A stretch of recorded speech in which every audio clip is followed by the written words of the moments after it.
is pakikitaan ko kayo ng pagme-makeup ko. Hindi, disclaimer lang, hindi ako expert sa pagme-makeup at saka hindi kompleto yung gamit ko sa pagme-makeup. Kaunti lang siya. So, kung ano lang yung nandito, yun lang yung gagamitin ko. Papakita ko lang sa inyo kung paano ako mag-makeup kapag gumagala ako sa Pinas or pag may occasion, pag may gathering, pag may pinupuntahan or pag lumalabas. So, yun lang, mga normal makeup lang naman. Hindi naman kasi ako expert doon. So, pero hindi ako lumalabas or gumagala nang hindi ako nag-aayos or nagme-makeup. So, pakita ko sa inyo kung paano. So, ayusin ko lang yung hair ko para wala ka sa gabal. So ayan, cleanip ko lang yung bluetooth ko kasi nalalaglag. Fix na natin yung hair ko.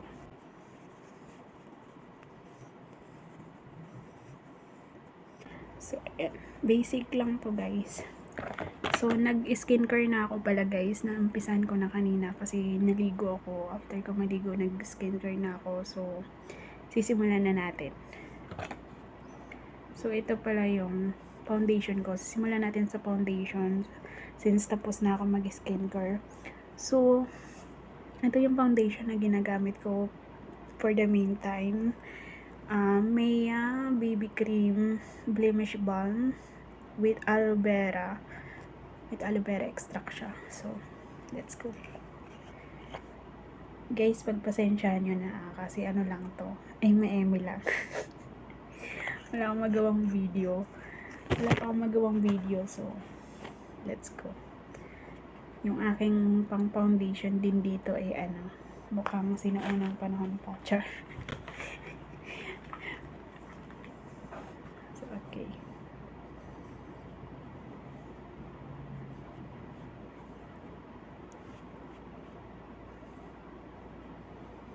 Tingnan natin yung pag na foundation na yung kabila, saka yung hindi pa nalalagyan ng foundation.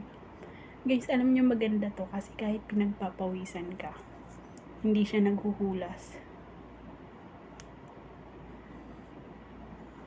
Kasi dati nung sa Pinas, pauli-uli ako. Ito lang yung ginagamit ko at talagang sulit. Hindi siya mabilis maghulas. So, malapad yung noo ko guys, kaya advance natin doon mamaya.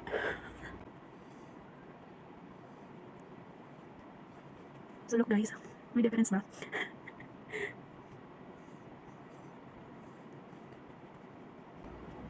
May difference naman kahit paano kaunti. So, ito yung nalagyan na, ito pa yung wala. Diba? So, konti lang kasi ako maglagay ng foundation. Guys, ayoko nung para naman akong Tsaka yung pala nito, shade pala nito is per skin tone ko lang siya. Ganun.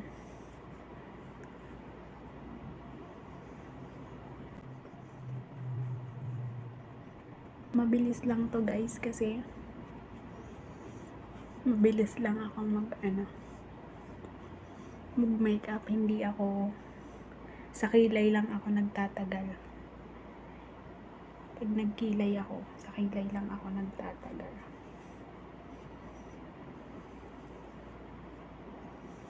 So, ayan na guys, nakikita. Ay, nalagyan ng headband ko.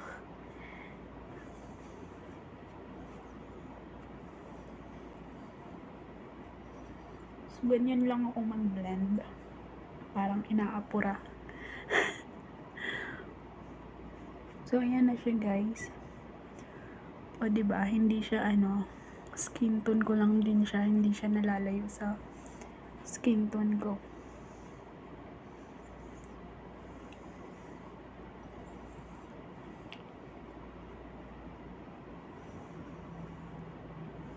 Diba? So, yun na yun. Uy, nalagyan yung headband ko. Ano ba yan? So, ayan na guys. Next step natin ay ang ating blush or eyebrow. Kasi nahihirapan ako mag-eyebrow. Natatagalan ako magkilay. So, yun yung unahin natin. Kasi baka matagalan tayo dito. So, ito yung eyebrow na gagamitin ko. Focalior eyebrow in shade number 2. chocolate shade number 2. So, ayan siya. Ay, baliktad. Wait lang. So, ayan siya. In shade number 2. So, yun yung gagamitin natin. Medyo dark chocolate brown siya. Pero may isa pa akong eyebrow dito. Ito siya. Medyo dark gray siya. Avon by Avon Cosmetics. So, yun. So, let's go. May pencil eyeliner din ako dito.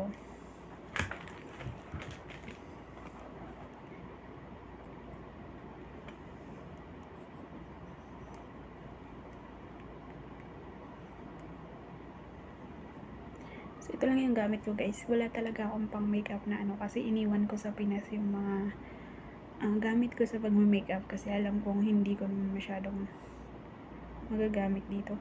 Hindi ako nakapag-shade ng kilay or nakapagbunot ng kilay. Pero i-layout lang muna natin siya. Ganito ako magkilay, guys. Inuuna ko yung tip, yung dito sa baba. I-shade mo siya mula sa dulo papunta dito sa harap. So ganun ako magkilay para pantay siya. Actually, dati guys, hindi ako marunong magkilay. Natuto lang ako, kaka-practice ko. Tapos, nanonood lang ako ng mga nagkikilay. Ang hirap kasi ng kilay ko, manipis na pero kalat-kalat. So, kailangan mag-effort. Buti sana kung makapal yung kilay ko. And never mind na kahit di ako mag-ayos, i-shave ko lang siya. Siguro mabilis lang yun, diba? Pero ito, kailangan mag-effort kasi wala akong kilay, kalat-kalat. So, ganyan guys. Inuumpisan ko sa dulo niya. Taas, baba, dulo. Then, isi-shape ko na siya. Sundan ko siya papunta dito sa unahan. Nakaganto yung brush. Diba ganyan siya? Ginaganon ko siya. Bago ko siya i-blend sa loob ng kilay. Hindi talaga pantay ang kilay ng tao, no? Siguro kasi sabi nila, pag natutulog, pag lagi kang nakaside, yung kabilang side ng kilay mo ninipis. While yung kabila, makapal. Mananatili siyang makapal. Kung saan ka daw laging nakatagilid matulog. Ewan ko kung totoo yun, kasi nakikis-kis daw sa unan. So, di ko alam kung naniniwala kayo dun. Pero, nung nag-observe ako, pansin ko din yun. Hindi kasi ako nag-shave. So, sinusundan ko lang yung pattern ng kilay ko. So, parang medyo makapal siya. Pero, ayusin natin yan.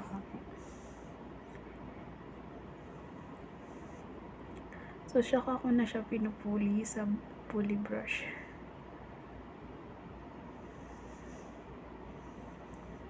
Dalawang side kasi yung brush na ginagamit ko. Tsaka ko na siya binabrush sa loob. Tapos, pag ganyan na, diba ang kapal nito?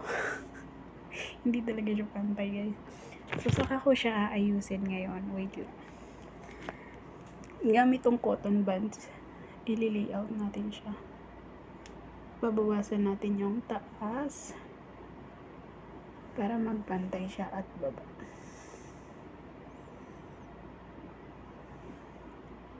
Medyo maliit din kasi yung salamin ko kaya nahihirapan ako.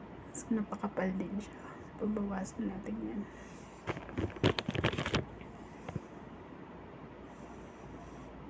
Di bali, magko-concealer pa naman tayo. So, I think mababawasan pa siya. Di ba makapal talaga to.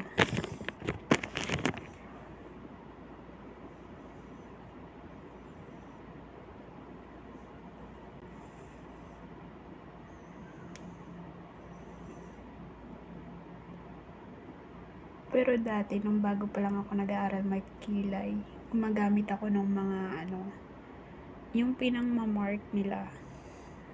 Diba, mayroon nabibili nun yung pang-mark ng kilay. So, gumagamit ako nun dati. Ngayon, hindi na. Ano tawag doon? Tansyahan na lang. Binala ko nga dati ano yun yung tattoo na kilay. Parang kasi nakakapagod magkilay na naiinggit ako dun sa mga makakapal yung kilay kasi blessed na blessed sila sa kilay. Sa kilay na meron sila. Yung isi-shave lang nila tapos okay na, carry bills. Medyo ang gumiting na ng kamay ko kasi nagdagta yung mga halaman na pinutol ko. Nagdagta. So ito yung concealer ko. Double side din siya. Ashley Shine 2-in-1 concealer sheep stick. Contour siya tsaka concealer. So yung kabilang side ay contour, yung kabila ay concealer. Ito yung concealer niya. Ganito siya. So, yung concealer natin yung baba na kilay. Tsaka taas. Pero dati I think nagmana ako sa mother ko sa pagiging mahilig sa kularete sa mukha kasi yung nanay ko nakamulatan ko na siyang mahilig sa kularete. Kahit nasa bahay lang yun, naka-lipstick siya. Hindi pwedeng wala, tapos lagi siyang may Shinkansu. Yun pa dati yung skincare nila, Shinkansu. Hindi siya nawawalan noon. Lagi ko siya tinatanong kung pag after niya maligo, di magpa-foundation siya, tapos mag-Shinkansu, ang puti-puti ng mukha niya, tapos magkikilay. So ako naman curious lagi, na isang ka pupunta. Tapos lagi ako napapagalitan. Saan pupunta? Dito lang ako sa bahay. Sabi ko, bakit naka-makeup ka pa? Kasi nung bata pa ako guys, hanggang ngayon naman, ako yung batang matanong, curious. Hindi ako nasasatisfied sa isang sagot lang. So ayan na, makapal talaga siya guys, di ba?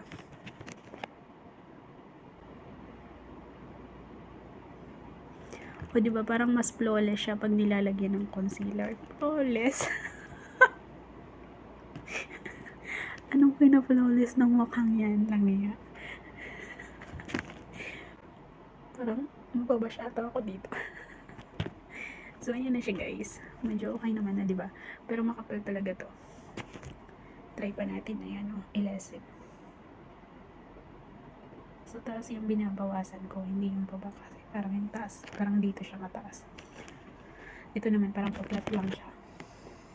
So hindi talaga kasi pantay yung kilay ko guys. Pagbigyan nyo na. So at least nakita nyo, di ba? Yung pinagkaiba ng kanina tsaka ngayon. So okay, next na tayo. Proceed na tayo sa next. Ano na ba? Next natin ay, di ba ang kapal ng kilay ko? Parang nakapalan ata yung paglalagay ko. Pero hindi guys. Dito parang ang kapal na. Pero pag sa personal, parang hindi naman. Sige. Ayusin natin yan mamaya.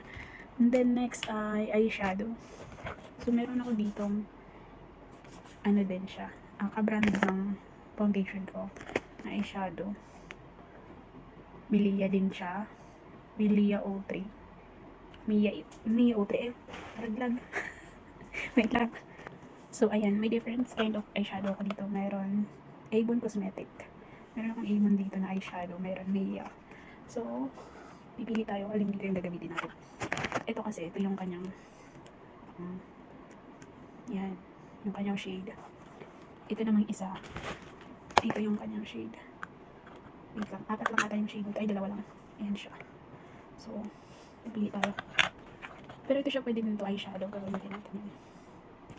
Okay, let's start. Dito sa, I think gusto kong gamitin ngayon yung ito yung favorite ko dito, lagi yung ginagamit. Ito, tsaka yung green. Yan, tsaka to. Tsaka yung violet. So, gamitin natin yan. Nagpo-powderize pala to. So, ito yung ating base. Base? May nalalaman ka pang base.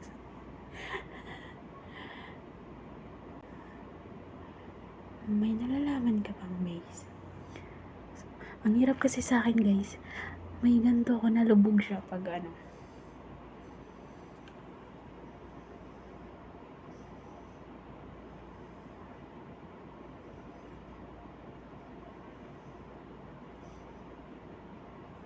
diba? So, next natin ay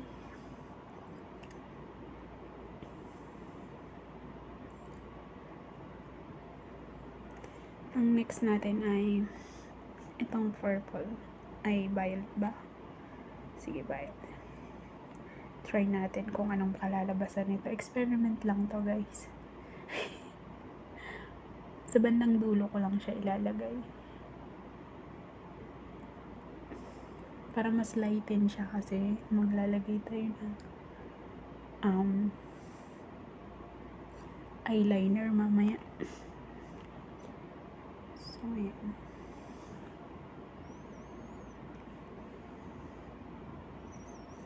May ano kasi dito, guys. Nandito kasi yung ilaw ko. Kunin ko pala yung back. Yung sa bongga. Ayan. Kitang-kita ko na yung pagmumukha ko. So, ayan. Parang sobrang ano naman ito. Bawasan natin. Ayan.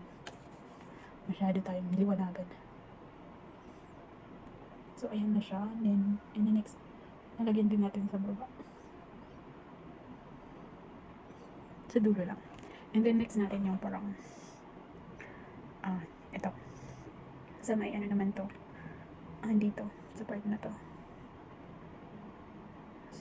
Hinahati ko lang kasi siya, guys. Para hindi ko alam kung anong kalalabasan nito. Pero for the go.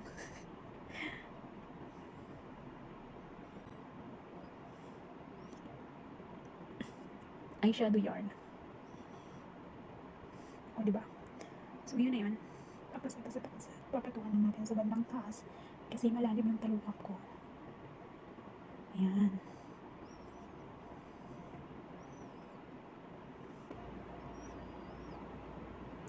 Ayan siya.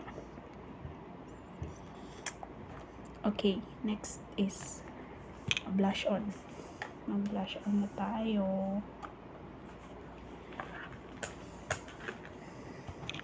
Ganyan lang, simple lang.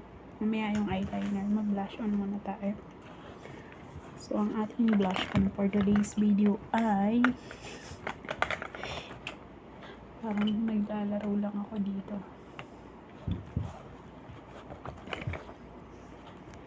Ito lang yung gagamitin kong pang blush on kasi wala talaga akong kaso masyadong masyado siyang red.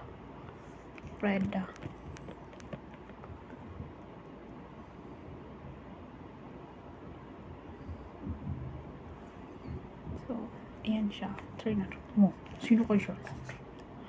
Blend lang natin siya. Uy guys, ang kapal. Para kasi nampal nito.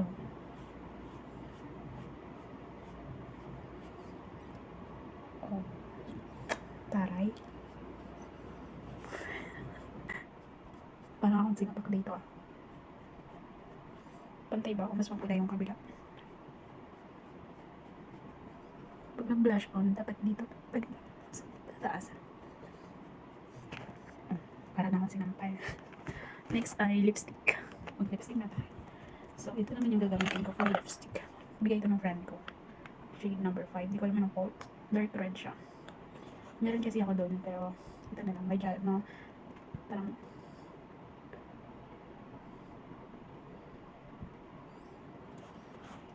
ay. Parang strawberry. Parang siyang orange. Pero dito, red naman siya. So, blend lang. Yan lang. Pinapantay ko lang sa labi ko.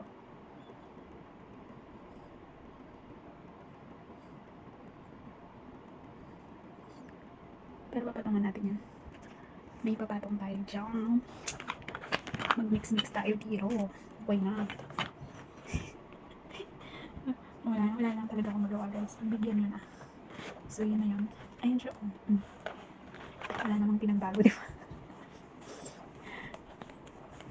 Okay. So, ito ay Simply Pretty by Avon lipstick. Ayan. Avon to siya. Matte lipstick. Red din to. Pero sa taas ko lang ilalagay.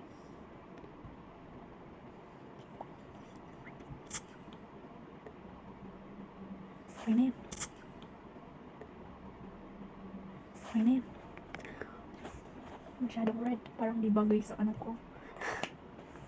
Okay, next target. Ano na? Mascara. Magma-mascara ba ako?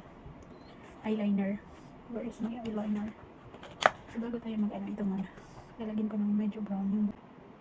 Okay, so mag-eyeshadow na tayo. Ay, eyeshadow. Eyeliner na liquid. Liquid eyeliner.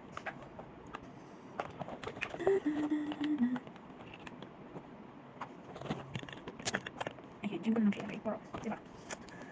Pinagkagawa mo tayo. Ayaw pang buksan. So, hindi pa ang pangit niya.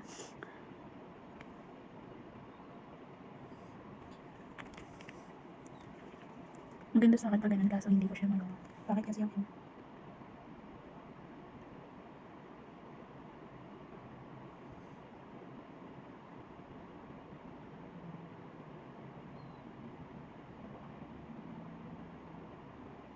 Hindi ko alam saan napupunta. Okay na yan. Okay na yan.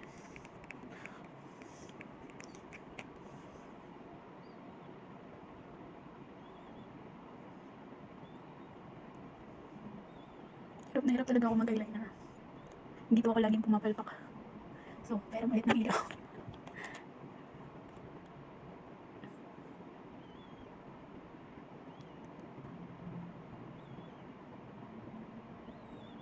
O diba, medyo makapal ito isa.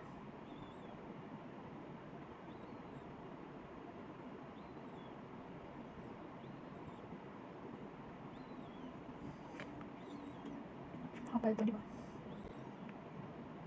Fix ko lang guys, pabalik. So, yan na guys. Naayos ko na yung aking eyeliner.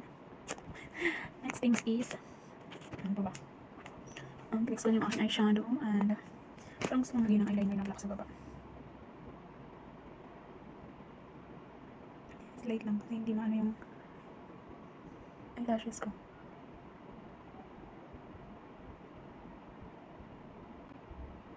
Yung eyelashes ko kasi guys, hindi siya makapal. Kagaya ng like, kilay ko din, hindi din siya makapal. So, kailangan talaga okay na.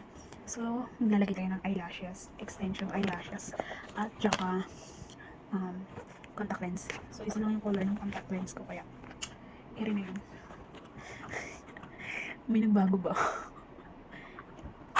Okay, ito yung eyelashes ko. From ano to? From how, dito? How-to-o. Ito yung aking eyelashes. Hindi ko alam kung nalalagay ko. Try natin. Yung ibang galing maglagay nito pero ako hindi ako expert dito. May parang ayaw niya nang dumikit. Hindi na ako marunong. After 1 year. Hi guys, so ayan, nakapaglagay na ako ng extension eyelashes at saka contact lens. So wait lang, finalize ko lang yung looks ko. So ayan, finalize lang natin yung hair ko. Ayusin ko lang yung hair ko guys, wait lang. Hey guys, so ayan, natapos ko na siya. Ito na yung looks ko. Usually guys, sa Pinas dati hindi naman ako nag-contact lens kasi dito lang ako nag-try, bago lang. So, eyelashes, yes, oo, minsan. So, ito yung hair ko. Double ponytail siya. Gusto ko kasi yung nakataas siyang ganyan dyan sa tuktok. Tapos mahigpit kapag nagtatali ako ng buhok. So, ayan na. May nagbago ba guys? Diba? Sino ka dyan? Oh. So, yun lang.